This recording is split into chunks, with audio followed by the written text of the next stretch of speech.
안녕하십니까. 예. 이번 시간에는 교재 122쪽부터 124쪽까지 하겠습니다. 지난 시간에 출가인이 어떤 사람이어야 되는 것인가, 진정한 견해를 갖춰야 된다라고 하면 설법을 하셨죠. 그 진정한 견해를 갖춘 사람 출가인은 부처와 마구니를 판단할 수 있는 능력이 있어야 된다 하는 이야기입니다. 우리 마음속에 정법이냐 사법이냐, 바른 생각이냐 바르지 못한 생각이냐, 이런 판단할 수 있는 능력을 구족해야 바른 출가인이 진정한 견해를 구족한다라고 하는 겁니다. 여기서 이제 진정한 견해를 선에서는 정법안장이라고 합니다. 서가모니 부처님이 가섭존자에게 연꽃 한 송이를 들어 보이면서 가섭존자 한 사람이 미소를 띄웠다 해서 정법안장을 가섭존자에게 부촉했다, 이런 이야기가 있죠. 그 수많은 대중 가운데 왜 가섭에게만 연꽃을 들어 보여서 웃었다고 해서 정법안장을 부촉했느냐. 그래서 꽃이라고 하는 것은 만법의 세계를 그대로 제시한 것이죠. 그래서 만법에 대한 진실을 바로 깨달은 가섭이 자신이 깨달음의 그 경지에서 나오는 기쁨과 희열이죠.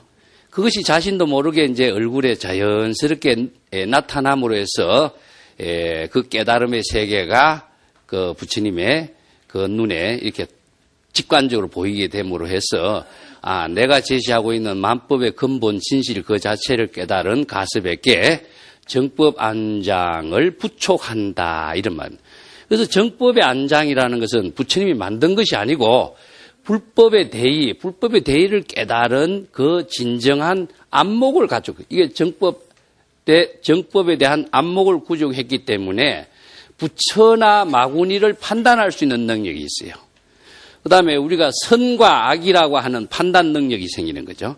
그래서 이게 정법을 깨달은 안목이 있기 때문에 이런 판단 능력이 있는 것이지, 정법을 알지 못하는 사람은 중생은 무지와 무명이기 때문에 이것이 부처인지 마구니인지 선인지 악인지 이런 판단 기준 능력을 갖지 못한다. 그렇기 때문에 바른 방향의 지혜를 작용할 수 있는 능력이 없기 때문에 자신은 올바르다고 생각하고 바르다고 생각하는 것이 지혜의 삶이 아니라 중생으로 업을 짓는 삶이 된다. 그래서 생사윤회하는 삶에서 벗어나지 못하기 때문에 생사윤회를 해탈할 수 있는 진정한 불법에 대한 안목이 구족돼야 된다. 그래서 진정 견해가 출가인이 구족해야 될 그 안목이다. 출가인이라고 하는 의미는 여기 있어요. 세간적인 모든 가치관을 초월해서 일체의 출세간적인 지혜를 실행할 수 있는 능력을 갖춘 사람입니다. 그래서 이제 출가라고 하는 것은 세속적인 가치관인데, 세속적인 가치관이라는 것은 탐진치 삼독이라든가 오욕이라든가 이런 모든 상대적인 가치관이죠. 그리고 그 가치관이라는 것이 자기 중심의 가치관입니다. 자기가 선과 악이라고 하는 가치관도 자기 중심으로 지금 선이니 악이니 판단하는 거거든요. 또 올바르고 옳지 못하고 옳고 하는 것도 마찬가지고요. 이런 자기 중심의 판단을 갖고 있는 생각은 바른 지혜로운 삶이 되지 못하기 때문에 불법은 바른 정법의 안목을 구족하기 위해서 불법의 대의를 제시하고 그 불법의 대의를 깨달아서 진정한 안목을 구족하도록 하는 것이 임재의 법문에서 주장하는 출가인의 진정한 견해다. 부처 하면은 여러분 다 좋아하죠. 다 부처가 되려고 하고. 그런데 진정한 부처가 무엇인가를 모른다면은 부처가 된다라고 하는 것이 무엇이고 부처가 어떻게 되는가 하는 것을 모르는데 그냥 생각으로 부처가 좋아하고 부처가 되어야 된다고 생각하니까 애매하기 짝이 없는 거예요. 이거 한번 잘 생각해 보셔야 돼. 부처가 무엇인가를 모르면 부처가 될 수가 없는 것이고 또 부처를 좋아할 수도 없는 것이에요.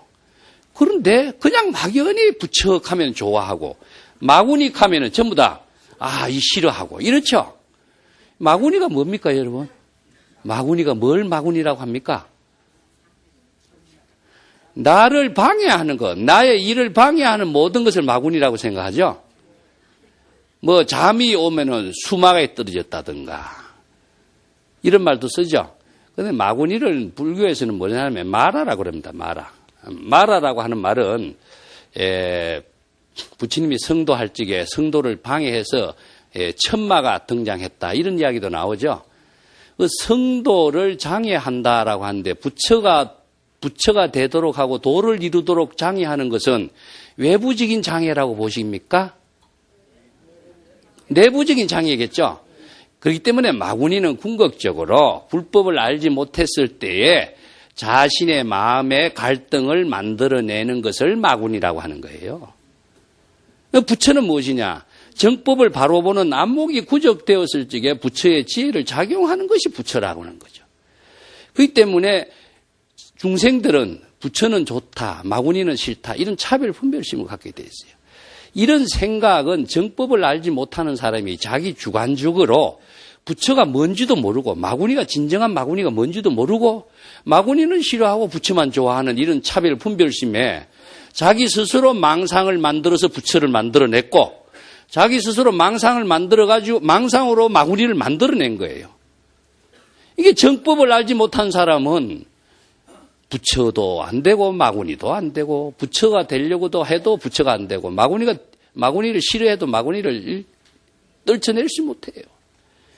이게 진정한 견해가 구족돼야 돼. 진정한 견해는 어디에서 나오냐? 불법의 대의를 구족해야만이 나옵니다. 이런 안목을 갖춘 사람이 진정한 출가인이고 출가인이 되어야 출세간적인 지혜를 발휘해서 부처나 마구니도 판단할 수 있는 능력이고 부처나 마구니 어느 한쪽을 선택하면은 여러분들 영원히 중생의 생사망념의 업을 짓는 데서 벗어나지 못해. 그래서 불법은 부처나 마구니, 선과 악, 깨끗하고 더러움이라고 하는 이러한 차별적인 생각은 중생심의 생각이기 때문에 이것을 모두 다 떨쳐버리라. 그래서 진정한 견해를 하기 위해서는 떨쳐버리는 것은 무엇이냐? 이러한 차별적인 생각을 비워라. 비워야 돼. 그래서 공의 법문이 참 어렵죠.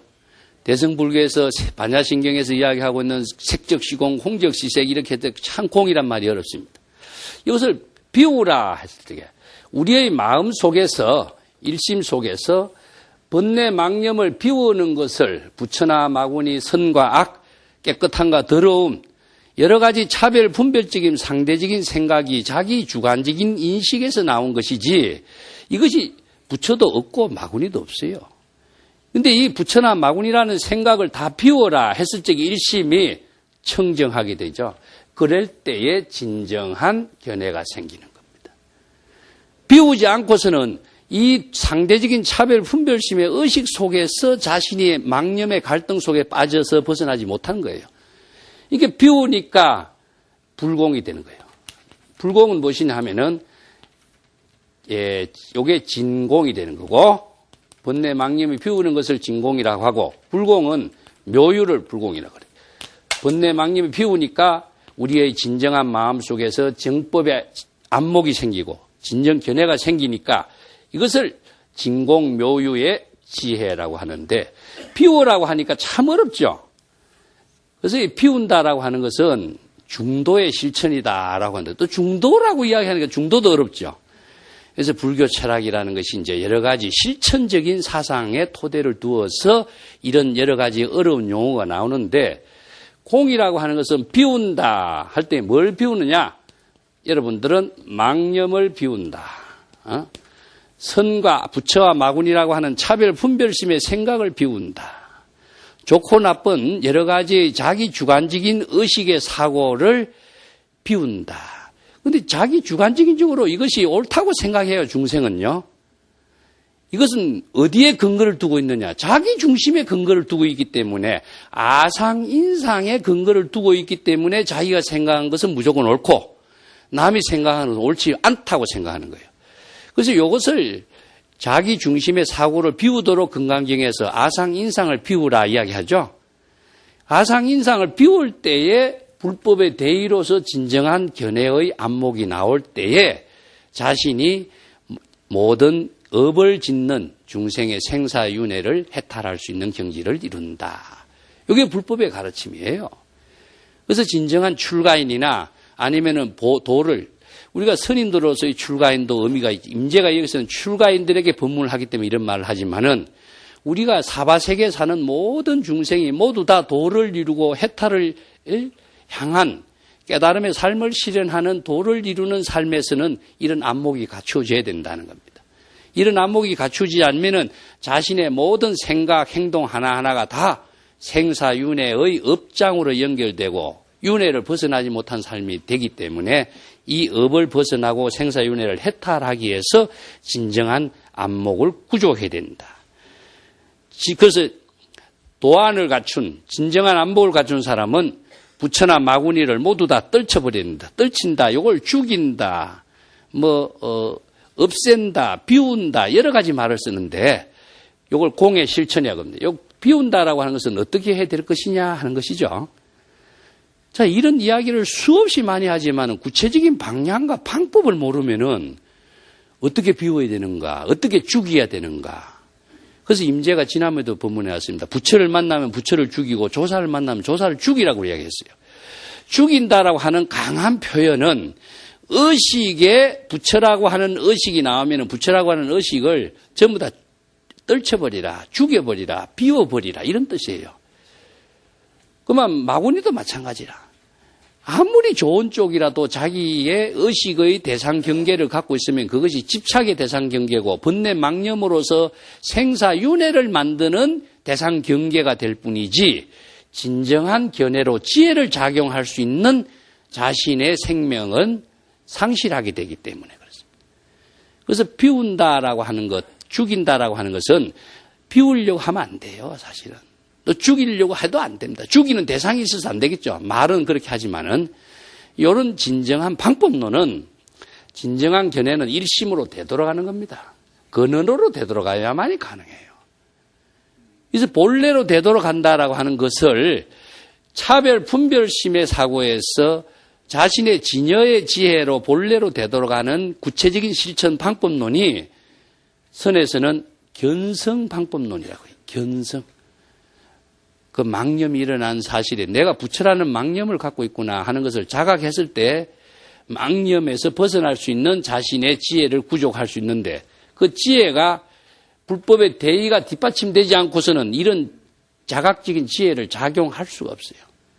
그래서 내가 지난번에 이야기한 것처럼 불교의 위대한 점은 법의 발견이다 내가 그랬습니다.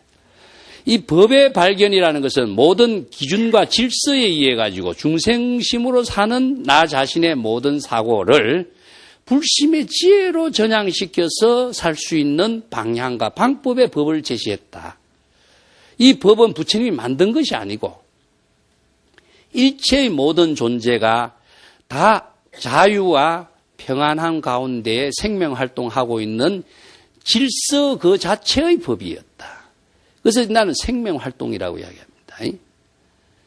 예를 들어서 조사가 인도에서 중국어로 온 뜻이 무엇입니까? 이런 질문에 조주 스님은 뜰 앞에 잣나무다 이런 대답을 한 것이 있죠. 조사가 온 뜻이 왜 뜰 앞에 잣나무냐?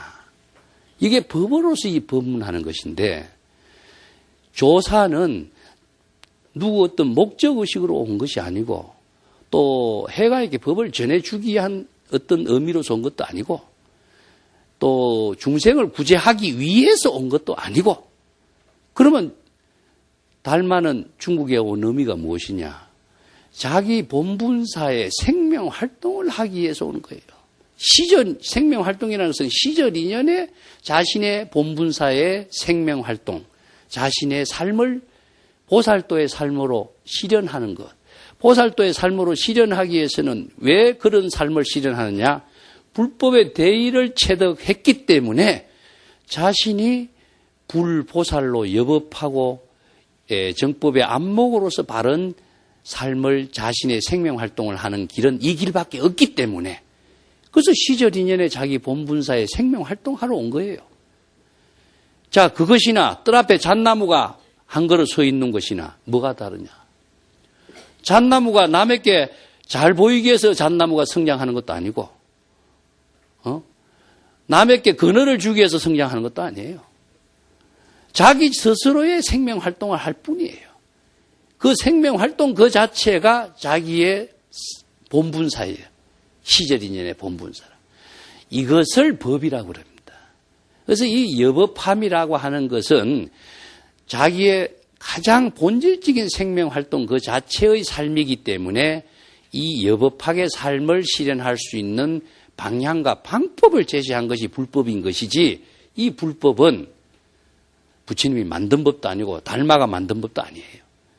이 때문에 이 법의 발견이다라고 하는 것은, 그 법을 붓다가 제시한 그 법의 발견이라는 것은 많은 사람들이 이러한 사실을 모르고 있기 때문에 부처님이 자신이 깨달아서 체득한 이 법의 발견을 많은 중생들이 다 생사윤회를 초월할 수 있는 방향의 길이기 때문에 이것을 불법을 계시했다. 그래서 법화경에서 불법을 계시한 것입니다. 불법을 누구에게 계시했느냐? 일체 중생에게 계시한 거죠. 그 일체 중생에게 불법을 계시해서 깨닫도록 한 것이 불법의 지혜와 자비의 부처님의 모습인 거예요. 그럼 부처님은 일체 중생을 위해서 했느냐? 그러면 목적의식이 또 떨어져요. 부처님도 역시 자기의 생명활동이고 자기의 본분사요, 시절인연의 자신의 할 일로, 원력행으로 한 거예요. 그래야만이 부처님도 부처로서의 자신의 생명활동을 한 것이지 어떤 목적의식으로서 한 건 아니에요. 이것을 전체적으로 봤을 적에는 지혜와 자비의 법문을 일체 중생을 구제하는 원력행을 이루은 것이다. 그 원력행이라는 것은 남의 강요에 의해서 이룬 것도 아니고 자기 자신이 남에게 과시하기 위해서 한 것도 아닙니다. 보살이 원력을 세운다 했을 적에 자기의 불가능의 세계를 가능의 세계로 전환할 수 있는 힘이 그 원력의 힘에 의해서 이루어져요. 여러분, 원력을 세우면은 모든 일을 다 이룰 수가 있어요. 그런데 원력을 세우지 않으면 절대 방향과 방법으로 힘을 만들어내는 약해요. 그래서 원력을 세우면은 불가능이라 없는 것이 이게 불가사의한 해탈 법문의 지혜다 하는 겁니다. 그래서 보살도의 삶이라고 하는 것은 이 원력행에 의해서 이루어진 것이기 때문에 자신의 위대한 삶을 이루는 최상의 법문이 된다 하는 겁니다. 그래서 최상승 법문이라는 이야기를 하는 거죠. 자, 오늘 임재의 법문은 124쪽부터 보겠습니다. 어떤 것이 그러면 부처이고 어떤 것은 마군입니까? 이런 임재 스님에게 질문을 하는 겁니다. 그 임재 스님이 대답하는 것을, 그대가 한 생각에 의심을 일으키는 그 마음이 마군이다. 그대가 만약에 마음에 여러 가지 생각이 일어나지 않고 마음에 화나와 같이, 헛개비와 같이, 환상과 같음을 통달해서 깨달은다면은 다시 한 티끌의 번뇌도 없고 한 법에 존재하는 사실도 없이 자기가 가는 곳곳이 그대로 청정한 지혜를 작용하는 이것이 바로 부처인 것이다. 자, 이 부처와 마군에 대해서 분명하게 임재가 법문했죠. 그럼 마군이는 무엇이냐? 여기 마군이가 아까 이야기했지만은 번뇌 망념으로 작용하는 것이 마군입니다. 자, 어디서 의심이란 말이 나오죠. 그 의심은 의심을 한마디로 한다면은 불안을 초래하는 근거를 의심이라고 그럽니다. 중생심은 번뇌 망념에 의해 가지고 불안, 근심, 걱정, 초조, 두려움, 공포 여러 가지 중생심의 불안한 마음을 만들어내는 것이 근본이 되는 것이 뭐냐? 의심입니다. 의심. 어떤 의심이냐? 확신을 갖지 못하기 때문에 나오는 불안이에요. 그래서 이 의심을 신심으로 전환시키는 것이 불교 수행의 근본입니다. 그 의심에서 신심으로 전환입니다. 의심은 중생심이고 신심은 무엇이냐? 깨달은 부처님의 마음을 신심이라 그래요. 여러분, 신심을 잘 가져라 이런 말 하죠? 그러면 신심을 가지려면 어떻게 신심이 가져집니까? 절에 열심히 기도하는데 신심이 아주 있다 이런 말 하죠? 야, 그거 애매한데 난 이해가 안 되는데. 여러분, 신심이 있다라고 많은 말을 하는데 신심이 있다는 그 내용이 뭔가 한번 생각해 보셨는가요? 자, 지금까지 우리가 불법 공부를 하면서도 불교의 좋은 말은 많이 알고 쓰는데 좋은 불법의 가르침의 말을 자신의 지혜로 쓸 수 있는 능력을 우리가 갖고 있느냐는 겁니다. 그러면 신심이 있다 할 적에 신심은 뭘까요? 예? 불법의 대의를 깨달아서 정법의 안목이 구족된 것을 신심이라고 한다. 이걸 정확하게 아셔야 됩니다. 그래서 기실론에서 신심이 4가지가 있어요.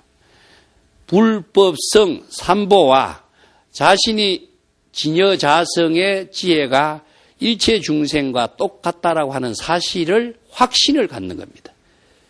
그러면 불법성은 무엇이냐? 불법의 대의를 제시한 모든 가르침을 불법의 대의라고 할 수 있어요. 그래서 내 자신이 불법의 대의를 깨달아 체득했을 때에 자신이 바른 지혜로 바른 안목으로 바른 깨달음의 삶을 지금 여기에서 할 수 있는 능력을 갖췄기 때문에 일체의 의심에서는 다 초월할 수가 있죠. 그래서 신심은 불심의 지혜를 작용하는 확신을 갖는 것을 신심이라고 한다. 불법을 알지 못한 사람이 신심이 있다라고 하는 말은 부처님을 대상으로 믿는 마음. 여러분 이렇게 이해했죠? 대상으로 부처님을 믿는다 했을 적에 의식의 대상이 아무리 좋은 부처라고 할지라도 의식의 대상이 부처라고 하는 환상을 믿는 것일 뿐이에요. 그 환상 속에서 내가 지혜가 작용하느냐.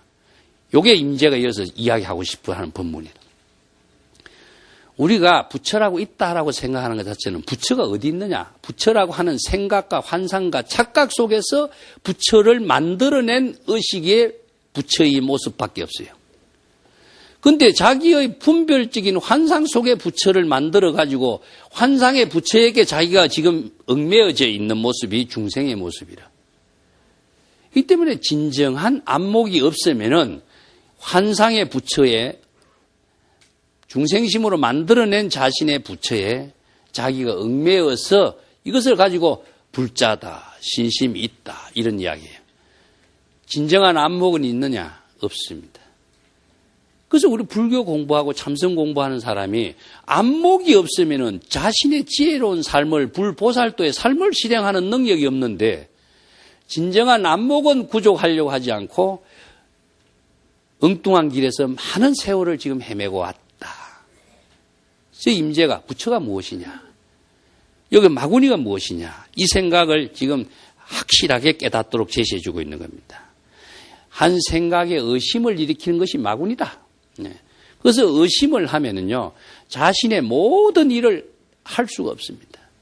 의심은 중생의 만병의 근원을 의심이라 그래요. 그래서 이 의심의 문제를 해결하기 위해서 신심을 제시한 것이 불법입니다. 불법. 그 불법의 지혜를 체득했을 때에 자기가 확인하는 작업을 수행이라고 하고 확인을 통해서 자기가 철저한 확신을 갖게 됐을 적에 신심이 이루어져요. 그래서 이 신심은 외부적인 힘에 의한 것이 아니라 불법의 대의를 토대로 한 반야의 지혜를 구족한 정법의 안목에서 나오는 것을 말하고 있습니다. 그래서 신심은 깨달음의 지혜를 실행하는 마음이다. 이걸 정확하게 이해하셔야 됩니다. 그리고 여러 가지 한 생각의 번뇌 망념이 일어나지 않고 마음의 작용이 화나와 같아. 여러분 마음 쓴다 하라고 하는 것이 마음속으로서 마음이 환경에서도 그림을 제 마음대로 그릴 수 있는 화가와 같다 이야기하죠. 이게 마음 작용이라는 것은 우리가 중생심으로 여러 가지 생각을 마음대로 온갖 것을 다 할 수가 있어요. 기와집도 짓고 천상에도 태어나고 온갖 일을 다 하는데 이것이 마음의 작용이라는 것은 실체가 없다. 즉 환화와 같다. 헛개비와 같다라고 하는 사실을 잘 알아야 한다. 이것을 진실된 모습이고 진짜 그런 것이 있다라고 생각하는 것은 뭐냐? 중생의 착각이 돼버려요. 우리가 생각하는 그것이 마음으로 번뇌 망념의 작용으로 헛개비와 같이 존재하지 않는데 존재한다고 생각하고 우리도 그렇잖아요. 부처라고 하는 것이 존재하지 않는데 존재. 신이 존재하지 않는데 존재한다고 생각하는 거. 이건 내가 마음이 만들어낸 환상의 신과 부처에 불과할 뿐인데 환상의 신과 부처에 내가 또 얽매이고 또 거기에 절을 하고 기를 하고 거기에 대해서 모든 종교 행위를 하고 있는 모습이다. 이런 마음에서 일어나는 모든 생각은 다 헛개비와 같다. 그 마음작용이라는 것은 실체가 없는 겁니다. 그런데 실체가 있다고 착각해버린 거예요. 이것이 바로 정신분열로 연결되는 거예요. 또 한 티끌의 번뇌망념도 딱 우리의 본래의 마음은 청정해서요. 본래 무일물하면은 본래 청정한 우리의 마음에는 거기에는 번뇌망념이 있을 수가 없어요. 근데 불법을 깨닫지 못해서 불법의 지혜를 작용할 수 있는 능력이 없는 사람은 우리 마음이 실체가 있다고 생각해요. 우리 마음은 영원불변하고 있는 것이다. 그래서 외도에서도 우리의 마음을 아트만이라고 해서 영혼이라고 불러갖고 영혼의 실체는 영원히 없어지지 않는 존재라고 생각해요. 다른 종교에서도 영혼이 천당에 간다 생각하고 있죠. 그렇기 때문에 현실의 종교의 삶이 아니라 내세의 종교, 미래의 종교, 환상의 종교를 가지고 지금 꿈을 이루는 것처럼 이야기하고 있어요. 불교는 그렇잖아요. 지금 여기 현실의 종교입니다. 지혜 그 자체도 지금 여기에서 시절 인연에 작용하는 것을 지혜라고 하는 것이지 의식과 환상과 내일과 미래의 종교를 가지고 지혜란 말 쓰질 않습니다. 지혜는 항상 지금 여기 시절 인연과 함께하는 자신의 안목을 말하는 것이고 그 지혜가 정법의 대의를 갖춘 법의 안목에서 나오는 것을 지혜라고 하지 내일이라든가 과거라든가 미래라든가 죽고 난 이후라든가 이런 데서 불교에서는 지혜란 말을 안 씁니다. 이 때문에 번뇌망념이 없는데 그러한 사실을 철저하게 깨달아야 된다. 이 때문에 일심의 청정한 마음이 진정한 견해를 작용하는 것을 바로 부처라고 한다. 자, 부처라고 하는 말을 다시 한번 정리를 할게요. 부처라고 하는 것은 실체가 있는 건 아니다. 그 때문에 일심이 진정한 견해로서 항상 지금 여기에 자기의 일을 실행하는 안목을 부처라고 한다. 내가 이 지금 여기 자기 일이란 말을 내가 여러분들에게 귀에 못이 박히도록 이야기해요. 이거 하나는 여러분들이 항상 가지고 있어야 자신이 자각적인 자신의 지혜를 만들어가는 생활을 할 수가 있어요. 자, 이 일이 어떤 일이냐 하면은 원력을 세운 일이에요. 그러고 지혜로운 일이 되는 거예요. 이 지혜라고 하는 것은 항상 지금 여기라는 시절 인연을 떠나서 지혜 작용은 이루어지지 않습니다. 그래서 이거 시절 인연의 일이라. 시절 인연의 일. 이것을 생사대사의 일이다. 이것을 일대사의 일이다. 이렇게 이야기해요. 여기 시절 인연의 일을 떠나서 우리들의 지혜로운 삶이라고 하는 것을 이루잖아요. 그래서 이걸 불지견이라고 하는데 부처의 지견. 불심으로 지혜로운 안목을 가지고 지금 여기에 자신의 모든 일을 바르게 판단할 수 있는 능력을 이것은 현실에서만 이루어지고 있습니다. 자, 의식 속에서 이루어지는 것은 뭐냐? 환상이고 또 지식이고 또 자기의 착각 속에서 이루어지는 것을 말해요. 그래서 그 비현실성이에요. 내가 전유경 이야기를 가끔 하는데 도가살 맞은 사람이 지금 해야 할 일은 뭡니까? 화살 뽑는 일이죠. 이게 가장 절실한 일인 것처럼 지금 여기에 도가살에 우리는 맞아 있는 중생이라고 생각하셔야 돼요. 그러면 도가살에 맞아 있는 사람이 번뇌망념의 도가살에 맞아 있어요. 번뇌망념의 도가살을 빼는 일은 무엇이냐? 불법의 대의로서 진정한 견해로서 지금 여기 자신의 일을 도가살을 빼는 일을 하는 거예요. 이게 번뇌망념의 일을 자각했을 때의 불심의 지혜로서 번뇌망념의 병을 자신의 불심의 지혜로 치료하는 것이 선이고 깨달음의 생활인 것이지 그 외에 누가 내 번뇌망념의 병을 치료해주고 도가살을 뽑아줄 사람은 없어요. 의존해서 자립으로 나아가야 된다. 이것을 바로 부처의 지혜라고 이야기하는 겁니다. 그래서 지혜라고 하는 것은 항상 현실에서만 작용한다는 사실을 내가 강조하기 위해서 지금 여기 자기 일 이것이 철저하게 우리 생활 속에서 연불이 나오듯이 나와야 돼요. 그래야 이 지금 여기 자신의 일이 자신의 깨달음으로 전향시키고 보살도의 일로 전향시키고 원력행의 일로서 보살 실행할 수 있는 능력이 자연스럽게 이루어지는 것이지 이 일이 현실적인 삶을 떠나서 이루어지지 않습니다. 그래서 이것을 자각하게 하는 것이다.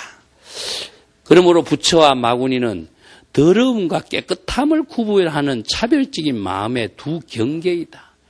이 염정의 두 법이라고 하는데 이 기실론의 토대를 두고 이 법문을 하고 있습니다. 부처는 청정한 마음이고 마구니는 더러운 마음이다. 이게 더럽다라고 하는 것은 번뇌 망념에 물들어 있다라고 하는 것을 염이라고 이야기하는데 오염됐다라고 하는 것인데 우리 의식 속에서 번뇌 망념을 일으키면 우리의 마음이 번뇌 망념으로 오염된 것이고 또 불심의 지혜로 작용하면 우리의 마음이 청정한 마음으로 작용하는 것이다. 그렇기 때문에 깨끗함과 오염이라고 하는 것도 궁극적으로 우리의 중생심으로 작용하고 있는 두 경계, 의식의 대상 경계일 뿐이다. 그것이 실제로 존재하는 것이 아니고 내 마음 속에서 그 경계를 만든다 이런 이야기입니다. 이게 이제 불교 철학에서 법으로서 작용할 수 있는 일심의 작용으로서 실행할 수 있는 방향의 방법론을 제시한 것인데 우리 마음 속에서 깨끗하고 더러운 것, 좋고 나쁜 것을 다 분별하고죠. 반야신경에서 여러분 안이비 설신이 색성양 미촉법 그러죠. 자기 마음대로 생각하는 겁니다. 생각하는 대상을 법이라고 그래요. 자기 마음대로 고양이를 보고 고양이가 예쁘다. 예쁜 생각이 법이에요. 깨끗하다. 깨끗하는 생각을 의식에 생각하는 대상 경계가 이게 법이에요.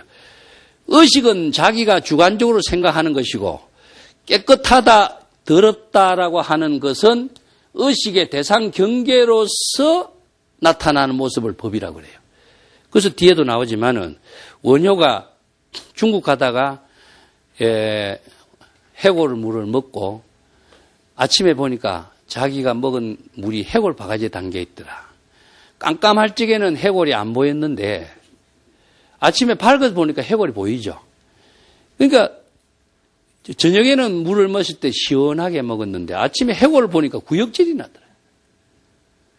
왜 이럴까요?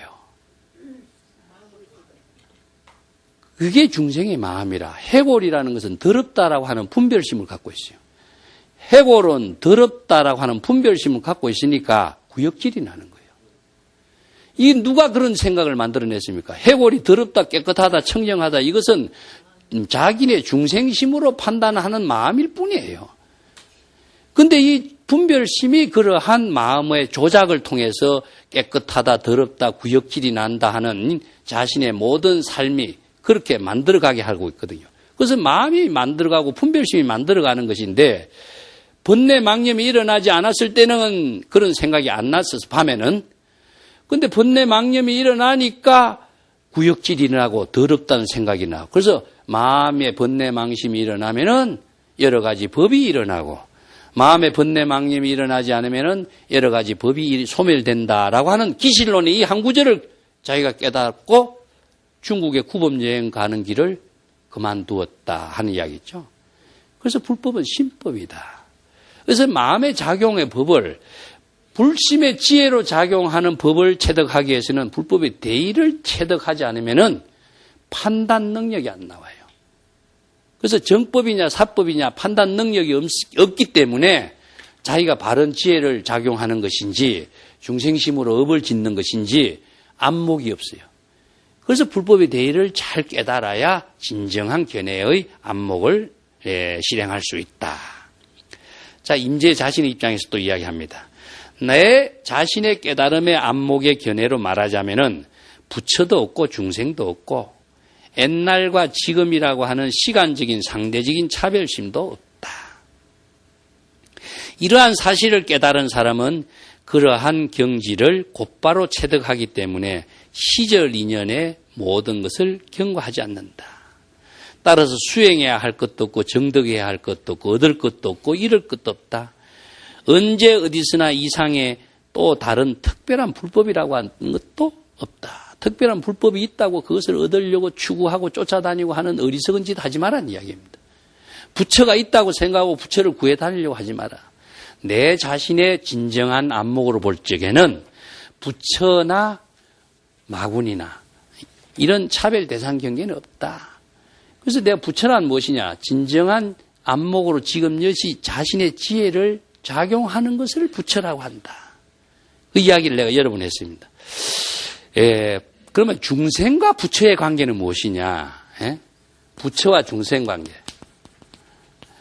모든 중생이 있기 때문에 부처가 있는 것이고 부처와 중생은 그래서 상대하는 관계입니다. 그러면 중생이 없으면 부처도 없는데 이 중생은 무엇이냐? 우리 마음속에 번뇌 망념을 중생이라고 그러고 마음속에 번뇌 망념이 없으면 무엇이냐? 부처도 없는 거예요. 그래서 부처의 병을 치료하기에 중생의 병을 치료하기 위해서 부처라고 하는 방편으로 제시된 거예요. 본래는 부처라는 명상도 없고 중생이라고 하는 명상도 고정된 모양이라고 하는 것은 없어요. 이것은 중생심으로 있다고 착각할 뿐이죠. 본래 무일물의 입장에서 일심이 청정한 입장에서 볼 적에는 일체의 의식의 대상 경계라고 하는 것은 없어야 됩니다. 의식의 대상 경계를 갖고 있는 것은 무엇이냐? 부처나 깨달음이나 도나 이런 의식의 대상 경계는 중생심으로 만들어낸 착각일 뿐이다 이겁니다. 이것을 자기가 만들어낸 분별 착각 그 가운데에 자기가 빠져서 또 다른 생각을 만들어내요. 그래서 끊임없이 다른 생각을 연결시켜 나가. 이게 중생이 업을 지으면서 업을 짓는 고리가 끊임없이 또 다른 업을 연결시켜 나가는 것이 그래서 업장에서 벗어나지 못하는 모습이다 하는 게 표현하고 있습니다. 그렇기 때문에 불법을 깨달은 사람은요. 시절을 경고하지 않는다. 시절이라는 것은요. 시간과 어떤 공간에 대한 것을 떠나서 그 불법의 깨달음의 지혜를 체득하는 법은 없다. 항상 지금 여기에서 이루어진다. 그죠? 시간, 공간을 의식하면은요. 시간, 공간이 또한 의식의 대상 경계가 되고 번뇌 망념이 됩니다. 그래서 시공을 초월해서 이런 말 들어봤죠? 시간과 공간을 초월한다라고 하는 것은 시간과 공간에 대한 의식, 분별, 망상을 초월한다는 뜻인데 그것은 궁극적으로 지금 여기 자신의 일에 몰입해서 이루어지는 걸 말해요. 예. 지금이라고 하는 시간, 여기라는 공간. 그래서 자기의 일을 통해서만이 시간과 공간을 통해서 삼매의 경지를 이룬다. 지금 여기 자신의 일에 몰입할 때만이 시간, 공간을 초월해요. 시간, 공간만 초월하는 것이 아니고 자신의 몸과 마음의 의식 대상 경계까지도 초월해. 우리 몸과 마음을 의식하면은 자신의 일을 몰입 못하게 돼 있어요. 이 때문에 일체의 상대적인 차별, 분별의 의식이 다 초월됐을 때만이 지금 여기 자신의 일에 삼매의 경지로서 몰입할 수가 있어요. 그래서 자신의 일을 불심의 지혜로 작용하는 것이 바로 부처이기 때문에 이 일 말고는 우리들이 현실적인 시절 인연의 삶을 잘 살 수 있는 방향과 방법은 없어요. 있다고 생각하는 것은 착각일 뿐이고 환상일 뿐이고 현실적인 삶으로서는 이루어지지 않아요. 그런데 모든 사람들이 자신의 의식 속에서 그러한 삶을 만든다고 착각하고 있을 뿐인데 이것을 중생은 모르고 있다 이겁니다. 그래서 이 사실을 바르게 알게 하기 위해서 불법의 대의를 알지 못하면은 이러한 사실에 대한 판단을 할 수 있는 능력이 안 나와요. 진정한 견해가 안 나온다 이겁니다. 그래서 불법의 대의를 토대로 해서 자신의 지혜로운 삶을 실행할 수 있는 능력을 갖추는 것이 진정한 견해고 정법의 안목이지. 책 조금 보고 불교 상식 조금 안다고 해서 정법의 안목이 있다 없다 이런 이야기하면 안 됩니다. 자랑하는 것이 그게 불법의 안목이 아니에요. 지금 자신의 지혜와 인격적인 삶으로서 이루어지는 모습이 지혜와 인격인 것이지 남에게 말한다고 이루어지는 건 아닙니다. 예, 그건 오히려 착각일 뿐이에요. 이 과시적인 사고는 나는 중생입니다. 아상, 인상에 떨어진 중생입니다 하는 것을 그대로 드러내는 추한 모습밖에 안 해요. 그렇기 때문에 언어도 떠나고 시간과 공간도 떠나고 내 몸과 마음이라는 의식의 대상 경계까지도 초월했을 때 이루어지는 일은 자신의 지혜와 인격적인 삶의 모습 그 자체밖에 없어요. 거기에서 자신의 부처의 모습이 작용하는 것이다. 또 수행과 정덕이 없다라고 하는데 우리의 본래 마음이 청정한 이 마음은요. 수행을 해서 청정한 마음을 뭐 더 갖다 붙여야 된다고 생각하고 깨달음이라고 생각하니까 도를 얻어서 그 갖다가 외부에서 얻은 힘이 있어야 깨달음이라고 생각해요. 이게 착각하지 말아야 합니다. 반야신경에서 무지영무득이란 말이 나오죠. 얻을 것이 있으면은요. 마음 밖에서 도를 구하고 마음 밖에서 깨달음을 얻으려고 하고 부처를 구하려고 하는 외도가 돼요. 그렇지만 그 외도라도 뭐 얻어지는 게 있느냐? 환상과 착각 속에서 세월 보내는 겁니다. 얻어질 것이 없어요. 우리 본래 청정한 마음 속에서 모든 것이 구족되어 있는데 청정한 마음 속에서 작용할 수 있는 지혜만을 제시하면 돼요. 그래서 뭘 청정한 마음에 번뇌 망념을 비우도록 하는 것. 망념을 비워졌을 적에 일심의 작용이 지혜로 작용하는 힘이 이루어지는 것이 불법의 대의인 겁니다. 근데 얻으려고 하면은 무소유, 무소덕은 고통을 만들어가고 집착을 만들어가고 생사윤회를 만들어가는 하나의 대상 경계만을 만들 뿐이지 자신을 깨달음의 지혜로 작용할 수 있는 힘을 얻는다. 그래서 한 소식 얻는다. 이런 말 많이 쓰죠? 자, 여러분들은 판단이 불법으로 판단하는 능력을 가지고 있어야지 누구 말에 판단하는데 끌려다녀서는 안 된다. 얻을 것이 있으면은 내가 중생의 길로서 헤매는 겁니다. 얻을 것이 없어야 진정한 자신의 지혜가 작용할 수 있는 힘이 나와요. 그래서 종문입자 북시가지란 말이 있는데 문을 쫓아 들어오는 것은 진정한 보물이 될 수가 없다. 이런 뜻입니다. 문을 쫓아 들어온 것은 진정한 보물이 집안의 보물이 될 수가 없어. 문이라고 하는 것이 시절 인연의 어떤 상황 그 자체를 가지고 들어오는 것을 말하는데 그것이 시절 인연에 따라서 일시적으로 들어왔지만은 시절 인연이 다하면 이건 또 다시 나가게 되어 있습니다. 절대로 진정한 자신의 영원한 보배가 될 수가 없어요. 그래서 자신의 영원한 무진장한 보배는 문을 쫓아 들어오는까지도 초월해야 되는데 그건 어디에서 있냐? 불심의 지혜로 작용하는 보배를 실행해야 된다. 나중에 임재의 법문에서는 하루에 황금 10만 냥을 소비시킬 수 있는 능력을 구족하라는 법문이 또 나와요. 10만 냥의 황금을 쓸 수 있는 능력은 반야의 지혜가 아니고서는 불가능해요. 그 하루하루의 현실의 귀중한 삶을 실현할 수 있는 그 가치 있는 삶은 황금 10만 냥을 쓰는 것보다도 더 가치 있는 삶이 지금 여기 자신의 일로서 이루어지도록 해야 되는 거예요. 이것이 운문이 말하는 날마다 좋은 날에 우리들의 귀중한 삶을 살 수 있는 유일한 길인 것이지 그 외의 길은 자기의 망상과 환상 속에서 이루어지고 있는 길일 뿐이에요. 그렇기 때문에 이러한 진정한 지혜를 구족하는 것만이 자신의 위대한 삶을 불보살도로 실행할 수 있다. 그 나머지 어떤 불법이 특별한 법이 있다고 생각하고 착각하지 마라. 그래서 지난번에 이야기했지만은 봄을 찾아서 멀리 쫓아다닌다든가 도를 구해서 쫓아다니는가 이 환상을 추구하는 길에서 헛되이 세월을 보내고 있다. 그 뒤에 구절은요. 반야경에 이런 말을 했습니다. 열반의 경지, 깨달음의 경지 이보다도 더 훌륭하고 수승한 법이 있다고 할지라도 나는 그것은 꿈과 같고 하나와 같다라고 헛된 것이라고 설하리라. 이런 설법을 했어요. 그래서 금강경에도 여몽한포영이라 그러죠.